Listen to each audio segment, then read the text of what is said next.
According to H.G. Wells, in 1898, Mars invaded Earth. And while his novel focuses primarily on England, they must have attacked elsewhere on the planet.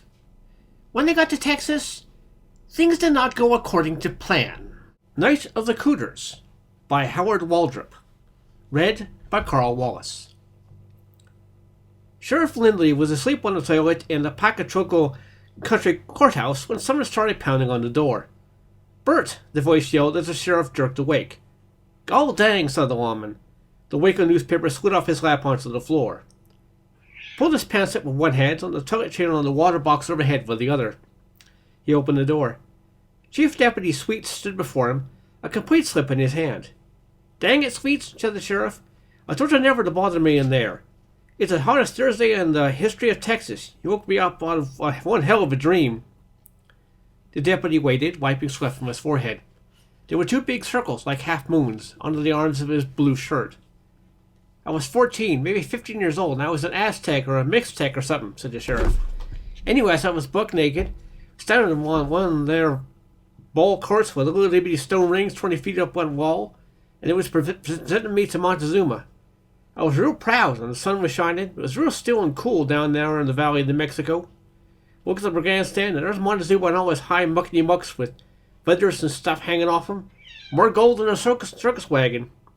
There was the other guys, conquistadors and stuff, with beards and rusty helmets, and Italian priests with crosses you could have borrowed a livery door stable with.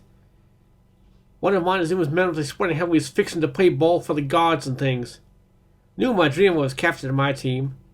Had a name that sounded like a bird fart in Aztec talk, and they mentioned it and named my captain of their team too. Everything's going all right. I was prouder and prouder. So the guy doing the talking let her slip whatever team was going to be paraded around and given women and food and stuff like that. Then tomorrow AM was going to be cut up and simmered real slow and served up with chilies and onions and tomatoes. We never seen such a fight as broke out then. They was a yelling and the priest was singing a cross and spears and axes were flying on like it was an Irish funeral. Next thing you know, you're banging on the door and waking me up and bringing me back here. What the hell do you want?" "Mr. Despain wants you to come over to his place right away." "He does, huh?" "That's right, Sheriff. He says he's got some miscreants he wants you to arrest." Everybody else around here has desperados. Despain has miscreants. I was so dang glad when the town council gets around to moving the city limits 50 feet the other side of his place. I wouldn't know what to do. Every time anybody parts too loud, he calls me. Lindy and Sweets walked back to the office on the other end of the courthouse. 4 deputies sat around with their feet propped up on desks. They rocked forward respectively and walked as the sheriff went to the hat pegs. One of the dowels was a sweat-stained hat with turned-down points front and back. The side brims were twisted in curves. The hat angled up the end of the crown that looked like the business end of a Phillips screwdriver. Under the hat was a holster with a Navy Colt .41 that looked like someone used it to drive railway spikes all the way to the Continental Divide. Leaning under them was a 10-gauge pump shotgun with the barrel sawed off just in front of the foregrip. On the other peg was an immaculate new round top Stetson of brown felt with a snakeskin band half as wide as a fingernail running around it. The deputies stared. Lindy picked up the Stetson. The deputies rocked back in their chairs and resumed yakking. "Hey, Sweets," said the sheriff at the door. "Change that damn calendar on your desk. It ain't Wednesday, August 17th. It's Thursday, August 18th. "Sure thing, Sheriff." "You boys try not to play checkers so loud you wake the judge up, okay?" "Sure thing, Sheriff." Lindy went down the courthouse steps onto the rock wall. He passed the 2 courthouse cannons he and the deputy fired off 3 times a year. March 2nd, July 4th, and Robert E. Lee's birthday. Each cannon had a pyramid of ornamental cannonballs in front of it. Waves of heat came off the cannons, the ammunition, the telegraph wires overhead, and in the distance, the rails of the twice-a-day spur line from Waxahachie. The town was still as a rusty shovel. The 45 stars of the United States hung like an old dry dish rag from its stanchion. From looking at the town, you couldn't tell that this was about to go to war with Spain over Cuba, that China was full unrest, and that 5,000 miles away, a crazy German count was making airships. Lily had seen enough changes in his 68 years.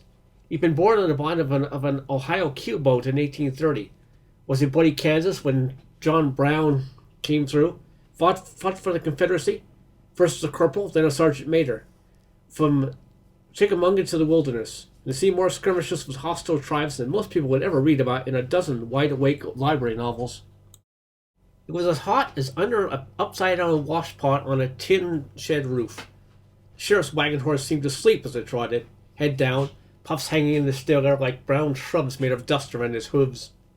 There were 10, maybe a dozen people in sight in the whole town. Those few in the street moved like molasses, only as far as they had to, from shade to shade. Anybody else with sense was asleep at home, with wet towels hung over the windows, or sitting as still as possible with a funeral parlor fan in their hands. The sheriff licked his big drooping mustache and hoped nobody nodded to him. It was already too hot and tired to tip his hat. He leaned back in the wagon seat and straightened his bad leg, a Yankee souvenir, against the boot board. His gray suit was like a bowling shroud. It was too hot to reach up and flick the dust off his new hat. He'd become sheriff in a special election 3 years ago to fill out Sanderson's term, when the government had appointed the former sheriff attorney general.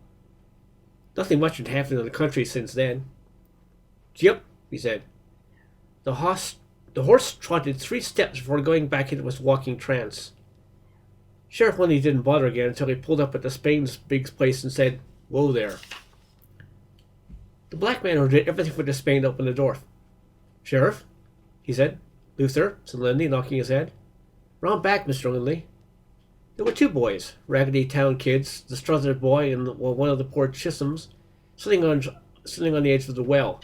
The Chisholm kid had been crying. Despain was hot and bothered. He was only half dressed, with suit pants, white shirt, vest, and stockings on, but no coat or hat. He hadn't macassered his hair yet. He was pointing a rifle with a big barrel pipe as big as a drain pipe at the 2 boys. "Here they are, Sheriff. Luther saw him down in the orchard.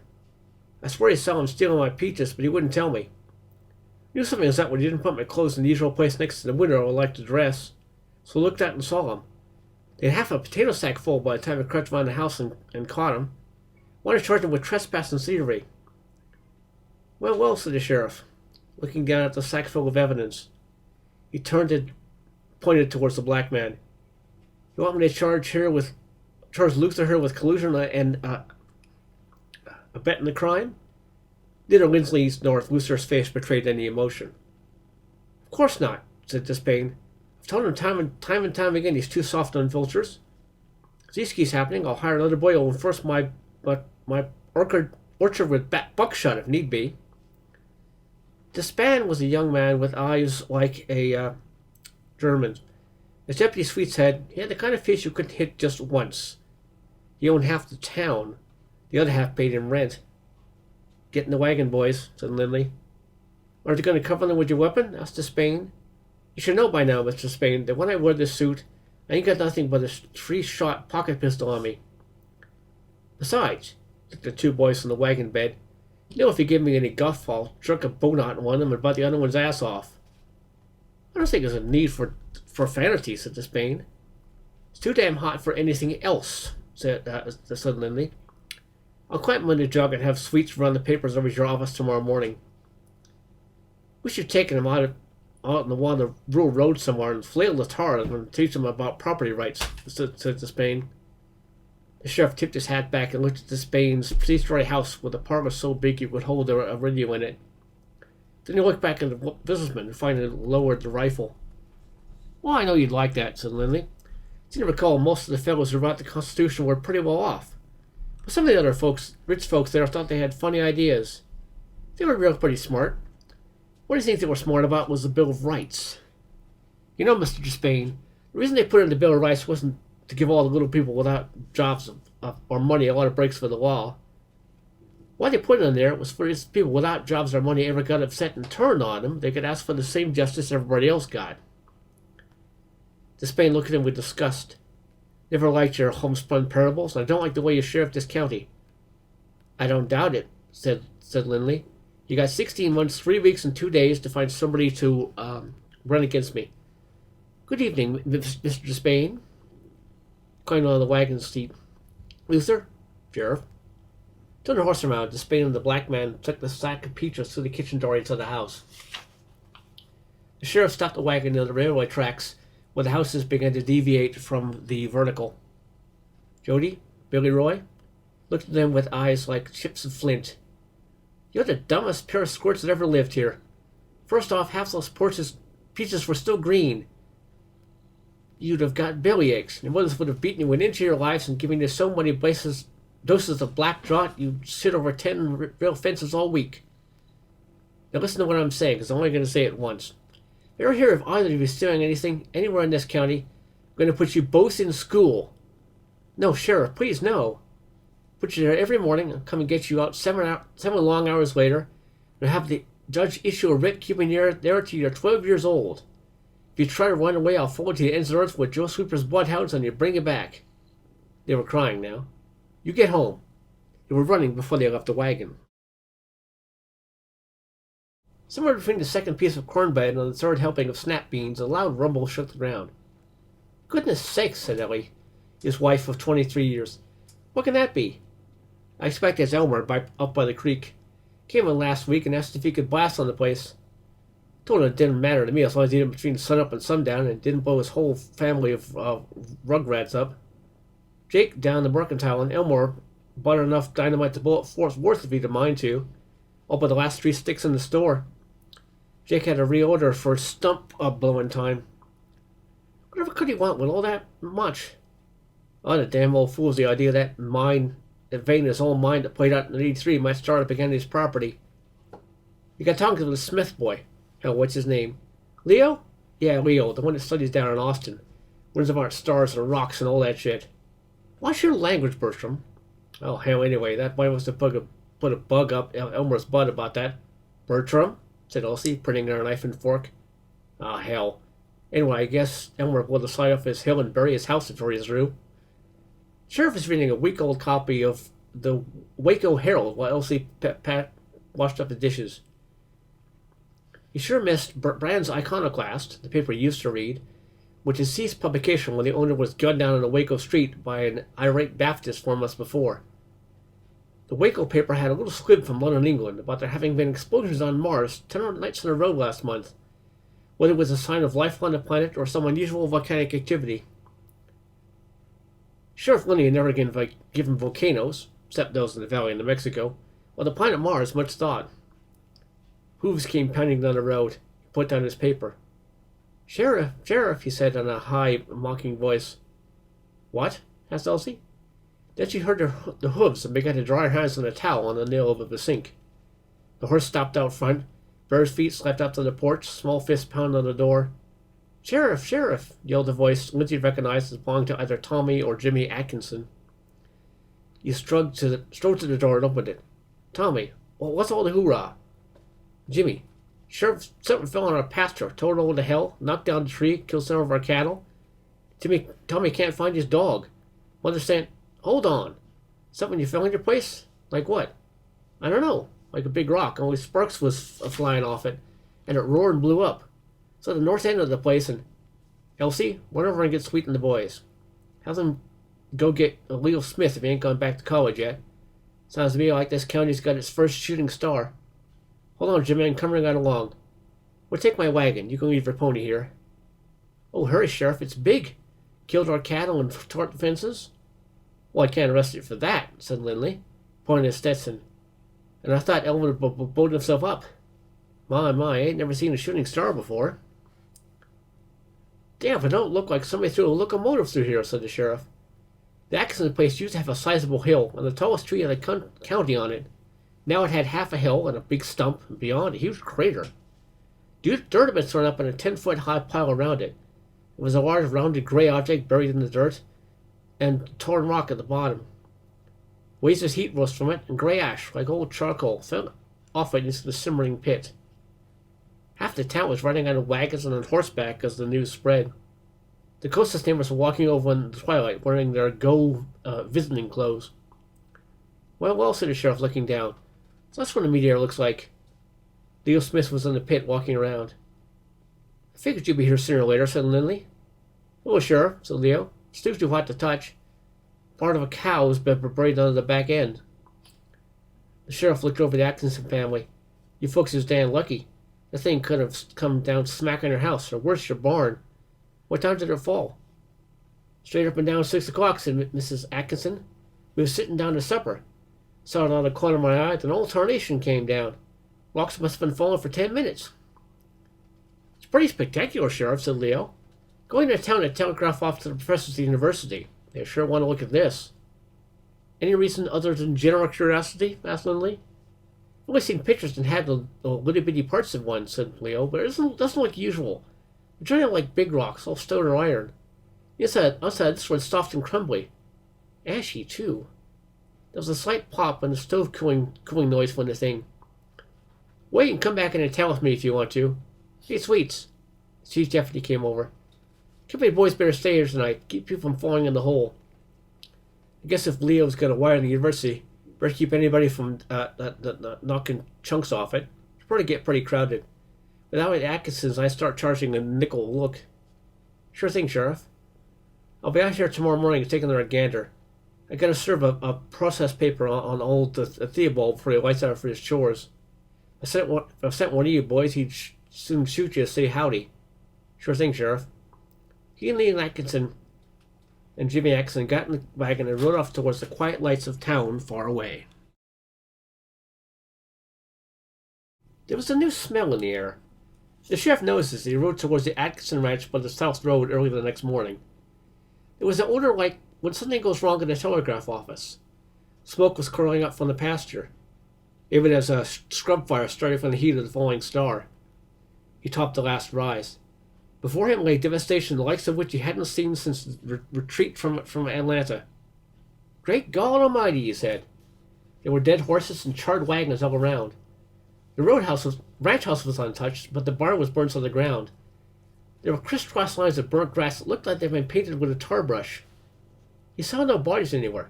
Where was Sweets? Where was Luke, the other deputy? Where had the people from the wagons gone? What had happened? Lynn looked at the crater. There was a shiny rod sticking out of it with something round on the end. From here it looked like one of those carnival acts where the guy spins a plate on the end of a dowel rod. This glittered like metal in the early sun. As he watched, a small cloud of green steam rose above it from the pit. Saw motion behind an old tree uprooted by a storm 12 years ago. It was Sweets. He was yelling and waving the sheriff back. Lindley rode his horse into a small draw, then came out into the open. There was movement over at the crater. He thought he saw something. Reflected sunlight flashed by his eyes, and he thought he saw a rounded silhouette. Heard a noise that sometimes gets in barbed wire on a windy day. Heard a humming sound. Smelled the electric smell real strong. Fire started a few feet from out of nowhere and moved toward him. Then his horse exploded. There was an inferno. He was thrown spinning. He must have blacked out. He had no memory of what went next. When he came to, he was running as fast as he could towards the uprooted tree. Fire jumped all around. Luke was shooting over the tree roots with his pistol. He ducked. Long section of his trunk was washed with flames and sparks. Lindy dove behind the root tangle. What the ding-dong was going on? He asked. He tried to catch his breath. He still had his new hat on, but his breeches and coat were singed and smoking. God damn, Bert, I don't know, said Sweets, leaning around Luke. We was out here all night. It was a regular party. Most of the time we was on the lip up there. Maybe 30 or 40 people coming and going all the time. We was all talking and hoorahing, and we heard something about an hour ago. We looked down, and I'll be damned the top of the thing didn't come off like a mason jar. We was watching, and these big damn things started coming out. Looked like big old leather balls, big as horses with snakes all at the front. What? Snakes? Yeah, tentacles, Leo called them, like an octopus. Leo came back from town and was here when them boogers came out. Martians, he said they was, thing from Mars. They had big old eyes, big as her head. Everybody was pushing and shoving, and one of them pulled out one of them gun things, first of light, and started burning up everything in sight. We all ran back for whatever cover we could find. Took a while to get up the dirt pile. They killed horses, dogs, anything they could see. Fire was everywhere. Used that thing like the volunteer firemen used them water hoses in Waco. Where's Leo? Sweets pointed to the draw that ran diagonally up to the west. We watched a while, finally figured they couldn't line up on the ditch all the way to the rise. We and the others got way up on the draw. He was going to telegraph the university about it. The bunch that got away was supposed to send people out to the town road to warn people. Probably wouldn't run into them if you hadn't been coming from Theobald's place. Anyway, as soon as them things saw people were getting away, they got mad as hornets. That's when they lit up the Atkinson barn. A flash of fire lifted the roots of the tree, jumped back 30 feet on the burned grass behind them. They moved back and forth on the curtain of sparks. Man, that's what I call a real smoke pole, said Luke. Well, said Lily, this won't do. These things don't attack citizens in my jurisdiction, and they killed my horse. He turned to Luke. Be real careful and get back to town and get the posse up. Tell Augusta Ramos and tell him to burn leather getting here.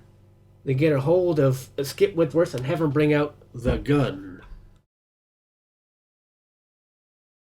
Skip Whitworth sat behind the tree trunk and pushed the cover from the 6-foot rifle at his side. Skip was in his late 50s. He'd been a sniper in the War for Southern Independence when he'd been in his 20s. He'd once shot a Yankee general just after it was bringing a fork full of beans up to his mouth. When the fork got there was only some shoulders and a gullet for the beans to drop into. That had been from a mile and a half away, from 60 feet up a pine tree. The rifle was an .80 caliber octagonal barrel breech loader that used 2.5 ounces of powder and a percussion cap the size of a jawbreaker for each shot. It had a telescopic sight running the entire length of the barrel. Using that thing on the end of that stick to watch us, said Lindley. I had Sweets jump around. Every time he did, one of those cooters would come up with that fire gun and give us what for. Skip said nothing. He loaded his rifle, which had a breech block lever the size of a crowbar on it, then placed another round, cap, paper, cartridge, ball, next to him. He drew a bead and pulled the trigger. It sounded like dynamite had gone off on their ears. The wobbly pole snapped in two halfway up. The top end flopped back into the pit. It was a scrabbling noise above the whirring from the earthen lip. Something round came up. Skip had smoothly opened the breech, put in the ball, turned the cartridge with his teeth, put in the cap, closed the action, pulled back the hammer, and sighted before the shape reached the top of the dirt. Metal glinted in the middle of the dark thing. Skip fired. There was a squeech. The whole top of the round thing opened up. Spun around and backward, things in its front working like daddy longlegs thrown on a roaring stove. Skip lowered again. There were flashes of light from the crater. Something came up shooting, fire leaping like hot sparks from a blacksmith anvil, the air full of flames and smoke. Skip fired again. The fire gun flew up in the air. Snakes twisted, writhed, disappeared. It was very quiet for a few seconds. Then it was renewed whining of machinery and noises like a pile driver, the sounds of filing and banging. Steam came up over the crater lip. Sounds like a steel foundry in there, said Sweets. I don't like it one bit, said Lindley. Be danged if I'm going to let them get the drop on us. Can you keep them down? How many are there? Asked Skip. Luke and Sweets saw 4 or 5 were all hell broke loose this morning. Probably more of them than that was inside. I've got 3 more shots. If they poke up, I'll get them. I'm going to town and out to Elmer's. Sweet to stay with you for a while. If you run out of bullets, light up on the draw. I don't want nobody killed. Sweet's keep an eye out for the posse. I'm telegraphing the Rangers again. They're going down to get Elmore and his dynamite. We're going to fix a little red wagon for certain. Sure thing, Sheriff. The sun had just passed noon. Leo looked haggard. He'd been up all night. Then in the telegraph office, sending out messages to the university. Inquiries had begun to come in from as far east as Baton Rouge. Leo had a letter, supposedly from Percival Lowell, out in the Flagstaff, at Arizona Territory. I bet the university thinks it's wonderful, said Leo. People in Austin would, said Lindley. They assured us things were connected with Mars and those bright flashes of gas last month. Seems something happened in England starting about a week ago. No one's been able to get into London for 2 or 3 days. You're telling me Mars is attacking London, England, and Pacachuco City, Texas? Asked the sheriff. Seems so, said Leo. Took off his glasses and rubbed his eyes. Excuse me, Leo, said Lindley. Got to get another telegram off to the Texas Rangers. That's funny, said Argyle, the telegraph operator. The line was working just a second ago. It began tapping the key and filling with his coil box. Leo appeared at the window. Hey, he said, where's the 3:14? He looked at the railroad clock. It was 3:25. In 16 years of rail service, the train had been 4 minutes late, and that was after a mudslide in the storm 12 years ago. Uh-oh, said the sheriff. They were turning out of Elmer's yard with a wagon load of dynamite. The wife and 11 of the kids were watching. Easy, Sheriff, said Elmer, who with his tube with boys and most of their guns were running it back with the explosives. Jake told me everything he had. Just didn't notice till we got back here with that stuff, and some of it was already sweating. Holy shit, said Lindy. You mean we gotta go a mile an hour out here? Let's get out and to throw the bad stuff off. Well, it's all mixed in, said Elmer. I was gonna sort of get up all on the hill and put one elastic cap on the whole load. Jesus, you would have blown up your house in the city, too. I was in a hurry, said Elmer, hanging his head. Well, can't be helped. We'll take it slow. Lindy looked at his watch. It was 6 o'clock. He heard a high up fluttering sound. Looked up at the sky. Coming down was a large, round, glowing object throwing off sparks in all directions. It was curved with points, like the thing in the crater at the Atkinson place. A long, thin trail of smoke from the back end hung in the air behind it. They watched in awe as it sailed down. Went to the horizon to the north of the city. 1, said one of the kids in the wagon. 2, 3. Silently they took up the count. 27 there was a roaring boom, just like the night before. 5.5 miles, said the sheriff. That puts it 8 miles from the other one. Leo said the ones in London came down 24 hours apart, regular as clockwork. They started off as fast as they could under the circumstances. There were flashes of light beyond the Atkinson place in the near dusk. The lights moved off towards the north, while the other thing had plowed in. It was a time of evening when your eyes can fool you. Sheriff Lindley thought he saw something that shouldn't have been there sticking above the horizon. It glittered like metal in the dim light. He thought it moved, but it might have been the motion of the wagon as they lurched down the gully. When they came up, it was gone. Skip was gone. His rifle was still there. It wasn't melted, but had been crushed, as had the 3-foot-thick tree trunk in front of it, while the caps and cartridges were gone. There was a monstrous series of footprints leading from the crater down to the tree, now of a distance to the north where Lindley thought he'd seen something. There were 3 footprints in each series. Sweet's hat had been mashed along with Skip's gun. Clanking and banging still came from the crater. The 4 of them made their plans.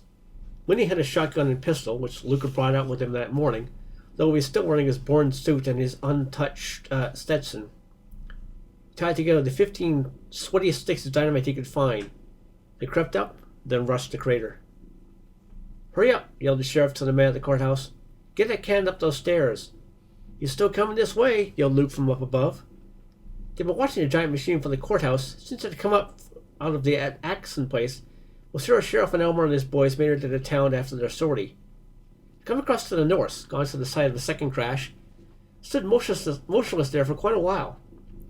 When it got dark, the deputies brought out the night binoculars. Everybody in town saw the flash of dynamite from the Atkinson place. A few moments after that, the machine had moved back towards there. It looked like a giant water tower with 3 legs. It seemed like a teacher's desk bell on top of it, and something that looked like a Kodak roll film camera in front of that. As the moon rose, they started seeing tentacles on thick wires hanging from between the 3 giant legs. The sheriff, Elmer, and his boys made it to town just as the machine found the destruction they had caused at the first landing site. It turned toward town and coming at a pace of 20 miles an hour. "Hurry the hell up!" yelled Luke. Oh shit. He ducked. There was a flash of light overhead. The building shook. "The heat gun comes out of that box on the front," he said. "Look out!" The building glared and shook again. Something down the street caught fire. "Load that son of a bitch," said Lindley. "Bob, some of you men better make sure everybody's in the cyclone cell where they won't get burnt. Cut out all the damn lights."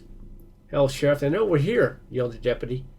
Lindsay hit him with his hat and followed the cannon up to the top of the clock tower steps. Luke was cramming powder into the cannon muzzle. Sweet ran back down the stairs. Other people carried cannonballs up the steps to the tower one at a time.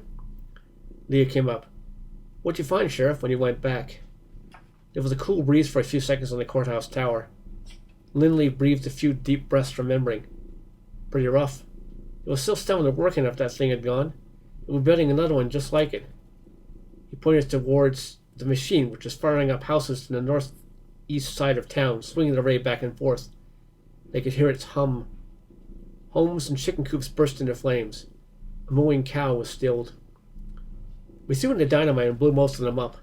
One was in a machine like a steam tractor. We shot up what was left when they was tootin' and a hollering. There was other things in there, live things maybe, but they was too blowed up to put back together to be sure what they was, all bleached out and pale. We spread everything there and died of buckshot. There wasn't nothing left. Then we hightailed it back here on horses, left the wagon sitting. The machine came out towards the main street of town. Luke finished with the powder. There was so many men with guns on the building across the street it looked like a porcupine. Must have looked at this way for the James gang when they were shot up in Northfield, Minnesota. The courthouse was made of stone. Most of the wooden buildings in town were scorched or already afire. When the heat gun came this way, it blew bricks to dust, played flame over everything.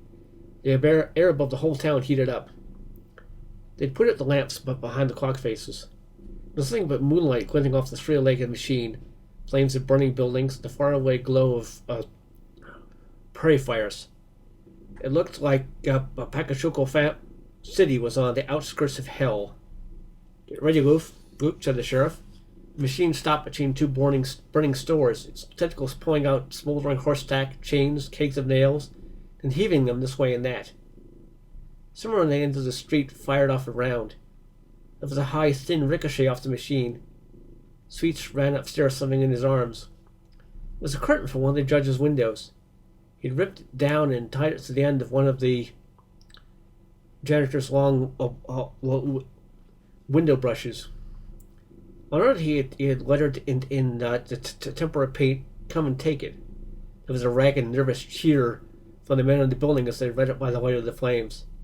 "Cute, Sweets," said Lindley. "Too cute." The machine turned down Main Street. A line of fire sprang up at the back end of town from the empty corrals. "Oh, shit," said Luke. "I forgot the wadding." Lindley took off his hat and hit him with. He looked at his beautiful felt in the mixed moonlight and firelight. The things towards him warned him. The sheriff thought he saw eyes way up on the bell thing atop the machine. Eyes like a big cat's eye seen through the window pane on a dark night. "God dang, Luke, it's my best hat, but I'll be damned if I let them cooters burn down my town." He stuffed the Stetson, crown first, into the cannon barrel.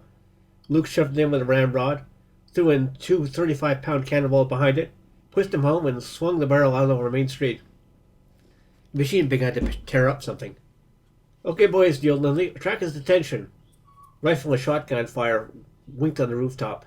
It glowed like a hot coal from the muzzle flashes. Great slaughter of ricochets flew off the giant machine. It turned, pointing his heat gun at the building. It was 50 feet from the courthouse steps.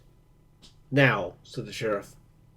Luke touched off the powder with his cigar. The whole north side of the courthouse bell tower flew off and the roof collapsed. Two holes you could see the moon through appeared in the machine. One in the middle, one smashing through the dome atop it. Sheriff Lynch saw the lower cannonball come out and drop lazily toward the end of burning Main Street. All 6 tentacles in the machine shot up straight into the air, took off like a man running with his arms above his head. Staggered, as fast as a freight train could go, through one side of a house and out the other, ran part way up Park Street.